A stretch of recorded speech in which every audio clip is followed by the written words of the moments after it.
For today's video, i-share ko sa inyo kung paano ako gumawa ng masarap na kakaning pang merienda.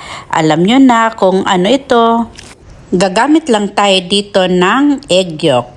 Lalagyan natin ito ng evaporated milk, condensed milk. Hindi na ako niya naglagay ng asukal dahil ang condensed milk ay sapat na. Kapag nahalo na natin itong mabuti, kailangan natin itong salain para maging pino ang texture ng ating itlog. 2 beses ko yan isinala guys. Next naman, sa ating mixing bowl, maglalagay tayo ng arena, sugar, baking powder, at pinch of salt.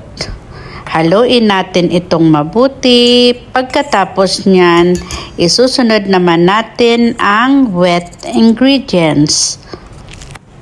Gagamit lang ako dyan ng egg white, tubig, evaporated milk, at ang ating melted butter. Hahaluin lang natin ito ng mabuti. At pagkatapos niyan, sasalain din natin ito para maging pino ang texture. Ayan guys, oh.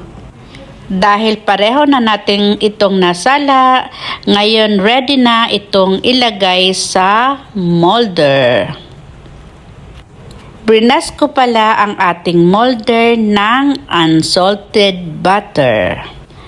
Ngayon, uunahin muna nating ilagay ang leche flan.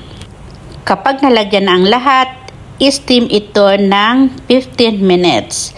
And then, ngayong luto na ang ating leche flan, ilagay naman natin yung isa pang mixture.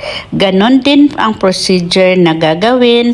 Lalagyan uli natin ang lahat at i-steam uli ito ng 15 minutes. Masarap ito guys pang merienda at papartneran natin ito ng mainit na kape.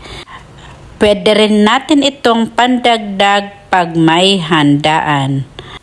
O ayan guys, after na natin itong ma-steam ng 15 minutes, meron na tayong masarap na pang merienda. Thank you so much!